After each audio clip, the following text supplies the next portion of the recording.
রাজধানীর নির্বাচন ভবনে সংবাদ সম্মেলনে আগামী ফেব্রুয়ারিতে নির্বাচনের প্রস্তুতি সহ সমসাময়িক নানা বিষয়ে বিস্তারিত জানাচ্ছেন প্রধান নির্বাচন কমিশনার এএমএম নাসির উদ্দিন। আমরা সরাসরি চলে যাচ্ছি সেখানে। বান্ডেল থাকলে প্রতি সেনমানিতে টাকা বাঁচবে। বিকাশ সেনমানি বান্ডেল কিনে জিতুন প্রতি লেনদেনে। তো আশা করি ইনশাল্লাহ ইয়াঙ্গার জেনারেশনকে আমরা এখানে ইনক্লুড করতে পারবো। রাজনীতিবিদদের সাথে আলোচনার কথা বলছেন, রাজনীতিবিদরা সাথে ঐক্যমত্য কমিশনে যে এত সারাদিন ধরে ওনারা এত আলোচনা করছেন যে আমরা তাদেরকে সময় দিয়ে পাওয়াও তো মুশকিল।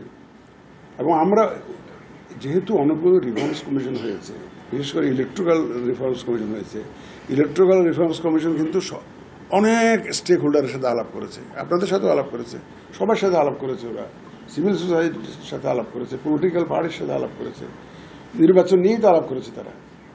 সুতরাং এক ধরনের আমাদের কাজ এক ধরনের তারা সেরে রেখেছে। তারপর আবার ঐকমত্য কমিশন আলোচনা করেছে।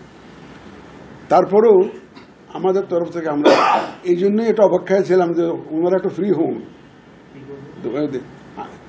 ফ্রি হলে তখন আলোচনাটা আমরা স্টেক হোল্ডারদের সাথে আলোচনা আমরা এমনি এক মাসের একটা প্ল্যান করেছি। এক মাসের প্ল্যান করেছি যে এই যে স্টেক হোল্ডারদের সাথে আলোচনা, তার মধ্যে আপনারা কিন্তু একটু বড় স্টেক হোল্ডার, একদম বড় স্টেক হোল্ডার। আমরা মিডিয়ার সাথেও তো একটা আলোচনা করব এই যে এবং আমাদের একটা চিন্তা আছে, জানি না আল্লাহ তাআলা কতটুকু বাস্তবায়নের তৌফিক দেয়।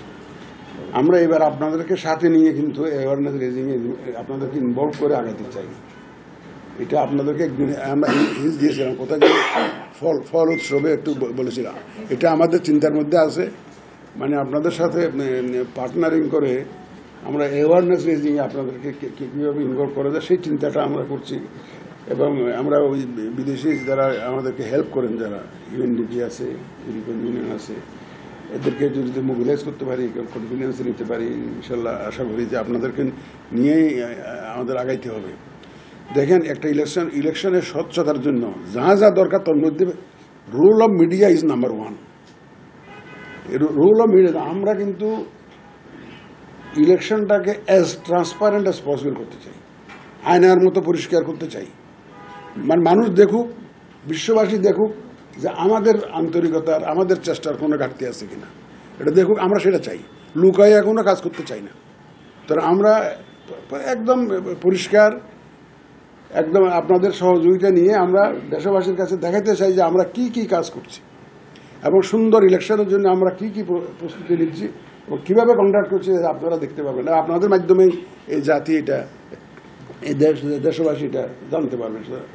তো আপনাদের সাথেও একটা বিশাল এনগেজমেন্টের ব্যাপার আছে কিন্তু আমাদের, not only discussion as an stakeholder, সেটা তো একটা না, তাছাড়াও অ্যাওয়ারনেস রেজিংয়ে আপনাদেরকে কীভাবে ইনভলভ করা যায় সেটা আমরা একটা seriously we are examining this proposition. তারপরে আমাদের প্রস্তুতি নিয়ে বলছেন তো ভোটার লিস্টে হয়ে যাচ্ছে আমাদের প্রকিউরমেন্ট। আমরা এমনি টার্গেট করেছি বাই সেপ্টেম্বর ইনশাল্লাহ শেষ করে ফেলতে পারবো। টেন্ডার হয়ে গেছে, সব কিছু হয়ে গেছে। একটা আইটেম বোধহয় আমাদের এই টেন্ডারে যেতে হয়েছে, এটাও হয়ে যাবে, কোনো অসুবিধা নেই। ধরুন প্রকিউরমেন্ট আশা করি বাই সেপ্টেম্বর ইনশাল্লাহ হয়ে যাবে।